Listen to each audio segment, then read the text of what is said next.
श्री गणेशाय नमः। जय माता रानी की। भक्तों, आइए सुनते हैं दुर्गा सप्तशती का दूसरा अध्याय। ऋषि बोले, प्राचीन काल में देवता तथा दैत्यों में पूरे 100 वर्ष युद्ध होता रहा। उस समय दैत्यों का स्वामी महिषासुर था, इन देवताओं का इंद्र थे। उस संग्राम में देवताओं की सेना महाबली दैत्यों से हार गई। तब सभी देवताओं को जीतकर महिषासुर इंद्र बन बैठा। हार खाकर सभी देवता ब्रह्मा जी को अग्रणी बनाकर वहां गए जहां विष्णु तथा शंकर विराज रहे थे। वहां पर देवताओं ने महिषासुर के सभी उपद्रव एवं अपने पराभव आदि का पूरा वृतांत कह सुनाया। उन्होंने कहा, महिषासुर ने तो सूर्य, अग्नि, पवन, चंद्रमा, यम तथा वरुण इस प्रकार अन्य सभी देवताओं के अधिकार छीन लिए हैं। स्वयं ही सबका अधिष्ठाता बन बैठा है। उसने सभी देवताओं को स्वर्ग से निकाल दिया। महिषासुर महादुरात्मा है। देवता पृथ्वी पर मृत्यु की भांति विचर रहे हैं। हे प्रभु, अब हम आपकी शरण में आए हैं। उसके वध का कोई उपाय कीजिए। इस प्रकार मधुसूदन तथा महादेव जी ने देवताओं के वचन सुने। उनकी क्रोध से भौहें तन गई। तब भगवान विष्णु के मुख से एक महान तेज प्रकट हुआ। इसी प्रकार ब्रह्मा तथा शंकर के मुख से भी तेज प्रकट हुआ। दूसरे इंद्र आदि देवताओं के शरीर से भी महान तेज प्रकट हो आया। सभी तेज मिलकर एक हो गए। वह तेज पुंज इतना उग्र था जैसे कि जलता हुआ पहाड़ हो। देवताओं ने देखा कि उसकी ज्वालाएं सभी दिशाओं में फैल रही है। जब वह एक हुआ तो नारी के रूप में आ गया। उसके प्रकाश से तीनों लोक भर गए। महादेव जी के तेज से उसका मुख प्रकट हुआ। यम के तेज से उसके केश हुए। विष्णु के तेज से उस देवी की भुजाएं प्रकट हुई। चंद्रमा से दोनों स्तन, इंद्र के तेज से उसका कटि प्रदेश, वरुण के तेज से जंघा व उरुस्थल, पृथ्वी के तेज से नितंबों का प्रादुर्भाव हुआ। ब्रह्मा के तेज से दोनों चरण, सूर्य के तेज से चरणों की अंगुलियां, वसुओं की तेज से हाथों की अंगुलियां, कुबेर के तेज से नासिका का आविर्भाव हुआ। उसके दांत प्रजापति के तेज से प्रकट हुए। अग्नि के तेज से 3 नेत्र हुए। दोनों संध्याओं के तेज से दोनों भौहें, वायु के तेज से दोनों कान उत्पन्न हुए। इसी प्रकार दूसरे देवगणों के तेज द्वारा भगवती का प्रादुर्भाव हुआ। तब समस्त देवताओं के तेज पुंज से प्रकट हुई देवी जी को देखकर महिषासुर से पीड़ित सभी देवता प्रसन्न हुए। महादेव जी ने उस देवी को अपने शूल से शूल निकालकर दे दिए। श्री विष्णु ने अपने सुदर्शन चक्र से चक्र प्रकट करके दिया। वरुण ने शंख तथा अग्नि ने उसे शक्ति दी। मारुत ने धनुष दिया और बाणों से भरपूर 2 तरकस दे दिए। देवराज इंद्र ने अपने वज्र से वज्र पैदा करके दिया। फिर सहस्त्र नेत्र इंद्र ने ऐरावत हाथी से घंटा दिया। यमराज ने कालदंड से दंड प्रदान दिया। सागरपति ने रुद्राक्ष माला अर्पित की। ब्रह्मा ने कमंडल भेंट किए। सूर्य ने भगवती के सभी रोमकूपों में अपनी किरणें प्रदान की। काल ने तलवार तथा उत्तम ढाल अर्पण की। क्षीरसागर ने हार, कभी पुराना न होने वाले 2 वस्त्र भेंट किए।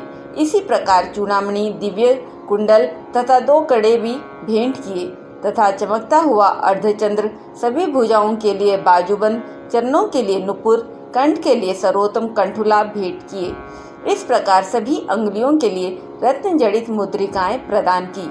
विश्वकर्मा ने निर्मल परशु भेंट किए और अनेक रूपों वाले अस्त्र, अभेद, कवच, मस्तक तथा गले में धारण करने के योग्य, कभी न कुम्हलाने वाली कमलों की माला दी। जल्दी ने उसे बहुत सुंदर कमल दिया। हिमाचल ने वाहन के लिए सिंह व और भी अनेक प्रकारों के रत्न भेंट किए। कुबेर ने सुरापूर्ण पात्र दिया। सभी रोगों के स्वामी शेष जी ने महामणियों से सुशोभित नागहार दिए, जो शेष जी इस पृथ्वी को धारण किए हुए हैं। इस प्रकार दूसरे देवताओं ने भी भूषण तथा आयुधों के द्वारा देवी जी का सत्कार किया। तब तो भगवती ने अट्टहास करके ऊंचे स्वर से गर्जना की। उसके भयानक नाद से सारा आकाश भर गया। तब देवगण प्रसन्न होकर उस सिंहवाहिनी देवी की जय जयकार करने लगे। मुनियों ने भी भक्तिभाव से नम्र होकर देवी जी की स्तुति की। देवताओं के शत्रुओं ने सारी त्रिलोकी को शोकग्रस्त देखा। तब अपनी सारी सेना को कवच आदि से तैयार कराकर अस्त्र शस्त्र लेकर झट उठ खड़े हुए। महिषासुर क्रोध में आकर बोला, अरे यह क्या हो रहा है? इतना कहकर सभी दैत्यों के साथ घिरकर उस सिंहनाद की ओर भागा। वहां जाकर उसने तीनों लोकों को अपने तेज से प्रकाशित करती हुई देवी को देखा। उस देवी के चरणों के भार से पृथ्वी दबी जा रही थी। माथे के किरीट मुकुट से आकाश पर रेखाएं पड़ती जा रही थी। उसके धनुष के टंकार से सातों पाताल शोभग्रस्त थे। हजारों भुजाओं से सभी दिशाओं को ढांप कर देवी खड़ी हुई थी। उन देवी जी के साथ उन दैत्यों का युद्ध आरंभ हो गया। नाना प्रकार के अस्त्र शस्त्रों का प्रहार करने लगे। उनसे सभी दिशाएं भर गई। महिषासुर का सेनापति उस समय चिक्षुर नामक एक महान दैत्य था। देवी जी के साथ उसी का युद्ध होने लगा। इस प्रकार अन्य सभी दैत्यों का तथा चतुरांगी सेना को साथ लेकर चामर भी युद्ध करने लगा।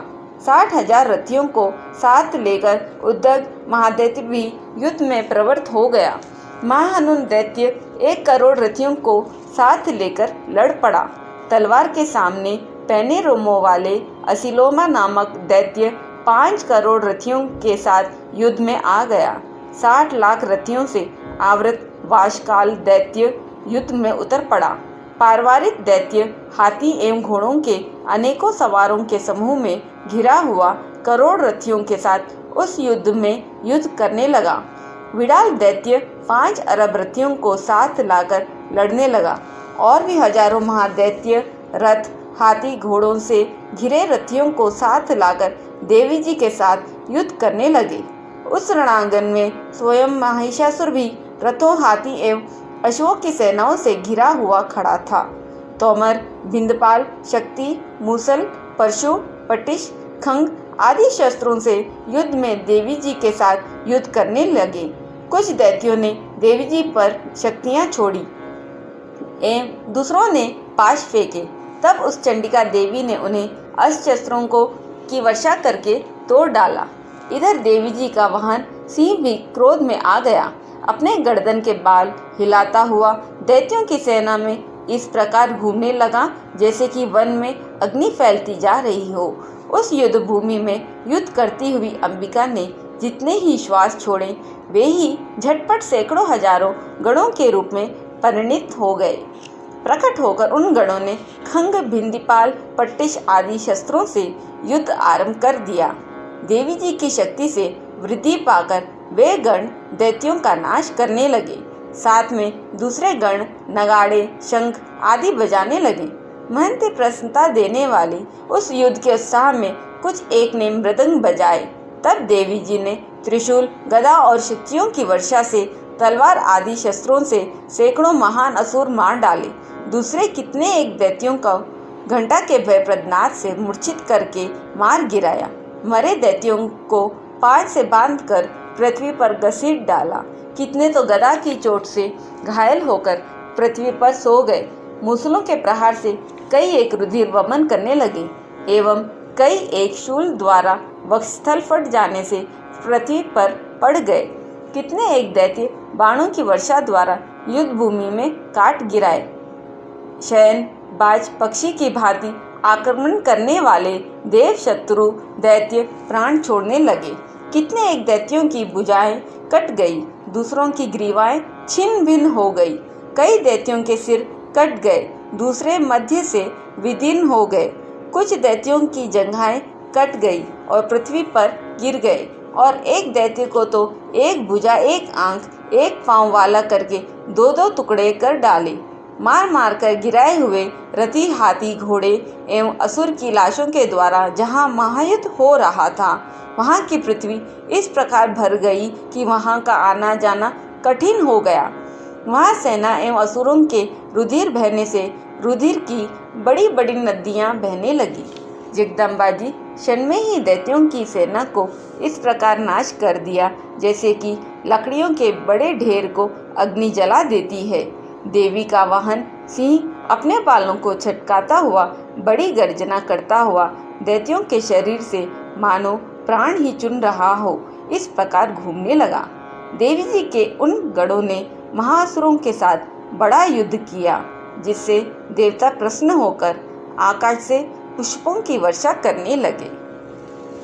इस प्रकार श्री मार्कंडेय पुराण में सावर्णी मनवंतर की कथा के अंतर्गत देवी महात्म्य में महिषासुर की सेना का वध नामक दूसरा अध्याय पूरा हुआ। एक बार प्रेम से बोलिए जय मां शेरावाली की।